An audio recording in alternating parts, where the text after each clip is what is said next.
چلوں، ایک بار محفل میں ایک دوست نے مجھ سے سوال کیا، کہنے لگے کاظمی صاحب یہ بتائیے کہ یہ دنیا اللہ نے اچھائی کے لیے بنائی ہے یا برائی کے لیے؟ تو ظاہر ہے کہ رب کائنات تو کوئی کام برائی کے لیے کرتا نہیں، بلکہ برائی کو اس کی ذات سے نسبت دینا بھی جائز نہیں۔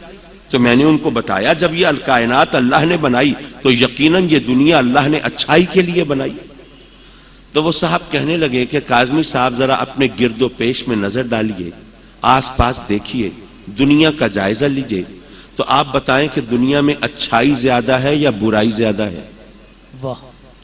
اس دنیا میں برائی زیادہ ہے اور اچھائی کم ہے، کافر زیادہ ہیں اور مومن کم ہیں، اور ماشاءاللہ مومنوں میں بھی دیکھوں تو وہاں پر متقی و پارسا کم ہیں اور خطاکار و گناہگار زیادہ ہیں۔ تو پتا چلا کہ دنیا میں اچھائی کم اور برائی زیادہ، تو دنیا تو اللہ نے بنائی اچھائی کے لیے، اچھائی کم ہو گئی برائی زیادہ ہو گئی، تو دنیا بنانے کا مقصد تو پورا نہ ہوا۔ اور اگر کوئی چیز اپنے مقصد تخلیق کو پورا نہ کرے، جس مقصد کے لیے وہ چیز بنائی گئی ہے، اگر وہ پورا نہ کرے تو الزام آتا ہے بنانے والے پر۔ قلم بنایا لکھنے کے لیے، اگر قلم نہ لکھے تو قلم کا قصور نہیں ہے، قصور ہوگا تو بنانے والے کا، جس نے کوئی ایسا نقص چھوڑ دیا، خامی چھوڑ دی کہ اب وہ قلم نہیں لکھتا۔ کپڑا بنا سطر پوشی کے لیے، اگر کپڑا اتنا باریک ہو کہ اس سے بدن نہ چھپے تو کپڑے کا قصور کیا ہے؟ قصور ہوگا تو بننے والے کا ہوگا۔ تو کوئی چیز اگر اپنے مقصد تخلیق کو پورا نہ کرے تو الزام آتا ہے بنانے والے پہ۔ دنیا بنائی اللہ نے، بنائی اچھائی کے لیے، اچھائی کم ہو گئی، برائی زیادہ ہو گئی، تو مقصد تخلیق کائنات تو پورا نہ ہوا، تو معاذ اللہ پھر الزام کہاں تک پہنچا؟ سوال تو بڑا مشکل تھا، بس اللہ نے مدد کی تو جواب دینے کے قابل ہو سکا۔ میں آپ کی خدمت میں بھی عرض کرتا ہوں، آج کل آپ بے شک لاہور جیسے شہر میں رہتے ہیں، لیکن اتنے بے خبر تو نہیں ہوں گے کہ آج کل گندم کی کٹائی کا موقع ہے۔ اچھا، لاہور کے حوالے سے یہ اس قسم کی باتیں زیادہ سامنے نہیں آتی، کراچی کے بارے میں ذرا بات مشکل ہو جاتی ہے۔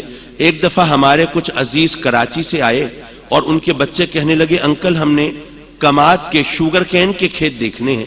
میں نے کہا کیوں بیٹے، اس میں کیا خصوصیت ہے؟ کہنے لگے ہم دیکھنا چاہتے ہیں یہاں کے لوگ کھیتوں میں کتنی چینی ڈالتے ہیں گنوں کو میٹھا کرنے کے لیے۔ تو اب یہ باتیں وہاں کے حوالے سے ہیں، لیکن لاہور کے رہنے والے تو الحمدللہ آپ سب جانتے ہیں کہ ہم گندم اگاتے ہیں، کھیت لہلہاتے ہیں، فصل پکتی ہے، پھر فصل کو کاٹتے ہیں، اسے تھریشر میں ڈالتے ہیں، اور تھریشر بھی عجیب سمجھدار قسم کی مشین ہے، وہ پہچانتی ہے یہ بھوسا ہے اور یہ دانا ہے، دانے علیحدہ نکال دیتی ہے، بھوسا علیحدہ نکال دیتی ہے۔ ایک طرف دانوں کا ڈھیر ہوتا ہے، دوسری طرف بھوسے کا ڈھیر ہوتا ہے۔ کچھ اندازہ ہے آپ کو کہ کون سا ڈھیر بڑا ہوتا ہے؟ واہ کیا بات ہے، بھوسے کا۔ تو گندم تو اگائی تھی دانوں کے لیے، اب دانے تھوڑے ہو گئے، بھوسا زیادہ ہو گیا، تو آئندہ پھر گندم تو نہیں اگانی چاہیے۔ آپ لاہور سے گئے کسی شہر دیہات میں، مہمان بنے، رات کو وہاں ٹھہرے، آپ کے دیہاتی دوست نے سوچا کہ شہر سے مہمان آیا ہے تو صبح ناشتے میں تازہ مکھن پیش کریں نہ کریں تو پھر مزہ تو نہیں آئے گا۔ اس نے رات کو دہی جمایا کہ صبح مہمان کو مکھن پیش کرنا ہے، صبح اٹھ کے دہی کو بلویا، دہی کو رڑکا، مکھن نکل آیا، مکھن تو اتنا سا نکلا اور لسی سے ساری چاٹی بھر گئی۔ ماشاءاللہ سبحان اللہ۔ دہی جمایا تھا مکھن کے لیے، مکھن تھوڑا ہو گیا، لسی زیادہ ہو گئی، تو پھر آئندہ دہی بھی نہیں جمانا چاہیے۔